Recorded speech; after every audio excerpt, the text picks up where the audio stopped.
Hi friends, आज हम लोक प्रशासन के एक बहुत ही महत्वपूर्ण टॉपिक का नाम है हमारे व्यवहारवादी उपागम या बिहेवियरल अप्रोच। इसके बारे में काफी डिटेल से चर्चा करेंगे। इससे पहले हमारे 3 वीडियो जो हमारे लोक प्रशासन के सिद्धांतों के संबंध में आ चुके हैं। ये हमारा चौथा सिद्धांत है जिसे हम व्यवहारवादी उपागम कहते हैं। तो आप हमारे साथ बने रहिए ताकि आपको इसके बारे में जानकारी हो सके। शुरुआत करते हैं आज का टॉपिक।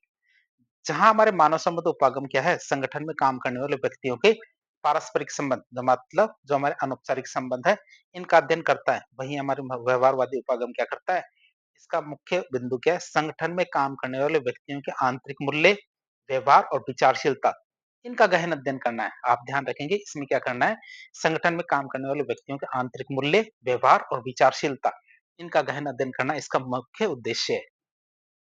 यह उपागम क्या है, इस बात पे जोर देता है कि संगठन के भीतर लोग वास्तव में कैसे व्यवहार करते हैं, न कि उन्हें कैसे व्यवहार करना चाहिए। बात करें मैं व्यवहारवादी उपागम की, तो इस आंदोलन के जनक कौन है, हमारे डेविड ईस्टन। डेविड ईस्टन को राजनीति विज्ञान में व्यवहारवादी आंदोलन का जनक माना जाता है, जिन्होंने हमारे राजनीतिक व्यवहार के व्यवस्थित अध्ययन पे जोर दिया था। बात करें लोक प्रशासन में इनके विकास की, तो लोक प्रशासन के क्षेत्र में इसका विकास मुख्य रूप से हमारे अल्बर्ट साइमन और चेस्टर बर्नार्ड ने किया था। किसने शुरू की बात करें तो डेविड ईस्टन ने इसको शुरू किया था, या फिर हमारे इसे जनक मान सकते हैं। और विकास की बात करें तो अल्बर्ट साइमन और चेस्टर बर्नार्ड ने इसका विकास किया था। प्रारंभिक दर्शन की बात करें तो व्यवहारवादी उपागम के प्रारंभिक दर्शन चेस्टर बर्नार्ड की पुस्तक थी द फंक्शन ऑफ एग्जीक्यूटिव्स, उसमें देखने को मिलते हैं, जो हमारे 1938 में छपी थी। चेस्टर बर्नार्ड ने क्या किया, संगठन को एक सहकारी प्रणाली के रूप में देखा और औपचारिक तथा अनौपचारिक संगठन के बीच संबंधों पर इन्होंने जोर दिया। क्या, औपचारिक और अनौपचारिक जो संगठनों के बीच में संबंध है, इस पे बहुत ज्यादा जोर दिया। अब हम देखते हैं व्यवहारवादी उपागम और हमारे अल्बर्ट साइमन के बारे में। अल्बर्ट साइमन के व्यवहारवादी उपागम के सबसे प्रभावशाली विचारक है। उन्होंने अपनी पुस्तक एडमिनिस्ट्रेटिव बिहेवियर तो 1947 छपी थी, उसमें लोक प्रशासन को वैज्ञानिक स्वरूप प्रदान करने पे काफी ज्यादा जोर दिया था। उनका ये मानना था कि लोक प्रशासन में व्यवहारिक स्तर पर कोई भी वास्तविक सिद्धांत नहीं है। उन्होंने शास्त्रीय सिद्धांतों को कहावतें और मुहावरे कह के उसकी आलोचना की थी। क्यों? क्योंकि उनके अनुसार ये सिद्धांत वैज्ञानिक रूप से क्या अप्रमाणित थे और यथार्थ में ऐसा देखा नहीं जाता, और वो जैसा वो सुझाव देते हैं ऐसा व्यवहार में संगठनों में देखा नहीं जाता है। इसलिए उसे कहावतें और मुहावरे कहा था। अल्बर्ट साइमन ने निर्णय निर्माण को प्रशासन का केंद्र बिंदु माना था और ये तर्क दिया कि प्रशासनिक व्यवहार क्या है, मूलतः निर्णय निर्माण का ही एक तरह से अध्ययन करना होता है। बात करें व्यवहारवादी उपागम की, तो इसकी मुख्य विशेषताएं और मान्यताएं क्या है। तो व्यवहारवादी उपागम कुछ प्रमुख विशेषताओं और मान्यताओं पर आधारित है। जैसे मानव संबंध उपागम का ये एक प्रकार परिष्कृत रूप है। तो यह उपागम क्या, मानव संबंध उपागम का सुधरा हुआ या फिर परिष्कृत रूप है, जहां मानव संबंध ने अनौपचारिक संबंधों को उजागर किया है, वहीं हमारे व्यवहारवाद ने मानव व्यवहार के वैज्ञानिक विश्लेषण पे जोर दिया है। दूसरे की बात करें तो व्यक्ति के आंतरिक व्यवहार का अध्ययन, तो यह क्या करता है, संगठन में काम करने वाले व्यक्ति के व्यवहार, आंतरिक मूल्य और विचारशीलता के अध्ययन पे जोर देता है। इसका उद्देश्य यह है, क्या है, ये समझना कि व्यक्ति संगठन के भीतर कैसे निर्णय लेता है और कैसे काम करता है। फिर विज्ञान के रूप में स्थापित करना कि क्या है प्रबल देना, मतलब कि यह लोक प्रशासन को क्या प्राकृतिक विज्ञान की भांति वैज्ञानिक स्वरूप प्रदान करना चाहता है। और क्या होना चाहिए के स्थान पे क्या है प्रबल देता है। ये संगठन में क्या क्या होना चाहिए के स्थान पे क्या क्या है प्रबल देता है।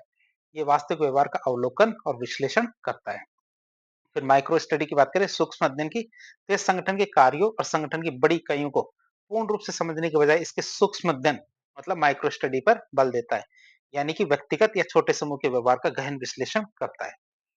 फिर अंतर विषयी दृष्टिकोण के समर्थक की बात करें तो हमारे व्यवहारवादी उपागम क्या करता है, अंतर विषयी दृष्टिकोण का प्रबल समर्थक है। इस लाइन को आप याद रखेंगे, व्यवहारवादी उपागम क्या होता है, अंतर विषयी दृष्टिकोण का प्रबल समर्थक है।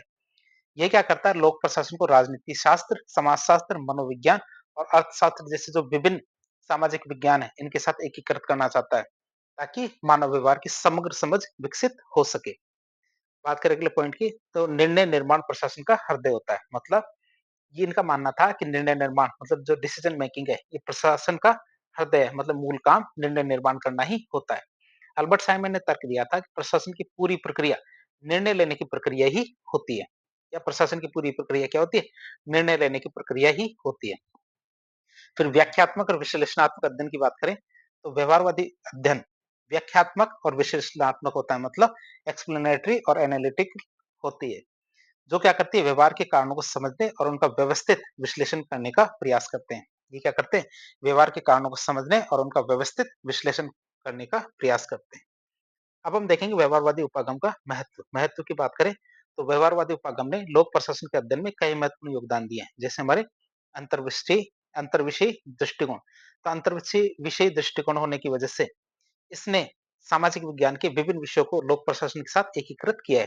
जो सामाजिक विज्ञान के विषय हैं, जैसे हमारा अर्थशास्त्र, समाजशास्त्र, तो ये विषय हैं, इनको लोक प्रशासन के साथ एकीकृत किया है, जिससे क्या है विषय का दायरा बढ़ा है और एक व्यापक व्यापक समझ विकसित हुई है। फिर वैज्ञानिक सिद्धांतों की ओर की बात करें तो इसने क्या किया, लोक प्रशासन को वैज्ञानिक सिद्धांतों की ओर ले जाने का प्रयास किया है, जिससे क्या है अध्ययन और अधिक व्यवस्थित और अनुभवजन्य और वस्तुनिष्ठ बना जा सके। साहित्य को समृद्ध करना, व्यवहारवादी उपागम ने क्या किया, लोक प्रशासन के साहित्य को और भी अधिक समृद्ध किया है, जिससे क्या मानव व्यवहार, निर्णय निर्माण और संगठनात्मक मनोविज्ञान से संबंधित नए नए शोध और सिद्धांत विकसित हुए हैं। बात करें यथार्थ की ओर झुकाव की, तो व्यवहारवादी उपागम क्या है, क्या होना चाहिए के स्थान पे क्या है पर बल देता है। अतः ये लोक प्रशासन को पूरे आदर्शों या फिर कल्पनाओं की जगह यथार्थ की ओर लेके जाता है, असलियत क्या है उसकी ओर लेके जाता है, जिससे हमारे प्रशासनिक समस्याओं को और अधिक प्रभावी ढंग से समझा और हल किया जा सके।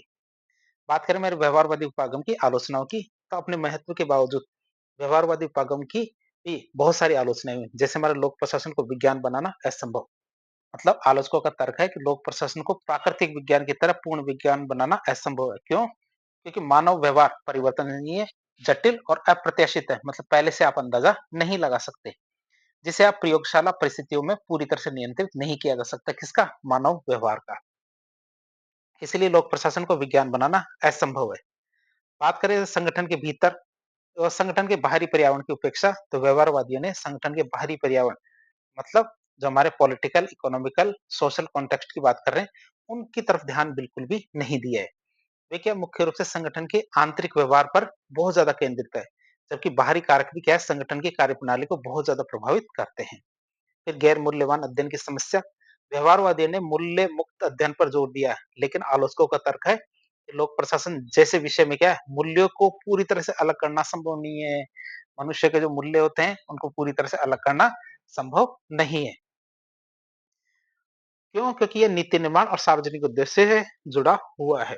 फिर बात करें सूक्ष्म अध्ययन पर अत्यधिक जोर, केवल सूक्ष्म अध्ययन पर ध्यान केंद्रित करने से संगठन की समग्र तस्वीर या बड़े स्तर की समझ कमजोर पड़ सकती है। क्या? केवल सूक्ष्म अध्ययन पर ध्यान केंद्रित करने से क्या होता है, संगठन की समग्र तस्वीर है, ओवरऑल तस्वीर है, या बड़े संदर्भ की समझ कमजोर पड़ सकती है। ये हमारी कुछ आलोचनाएं थी। अब बात करें मानव संबंध उपागम और व्यवहारवादी उपागम में कुछ समानताएं, बात करें कौन सी। यद्यपि मानव व्यवहारवादी उपागम को मानव संबंध उपागम का सुधरा हुआ रूप माना जाता है, इसमें बहुत सारी समानताएं हैं। कौन कौन सी बात करें? पहली समानता की बात करें तो अनौपचारिक संगठनों का महत्व।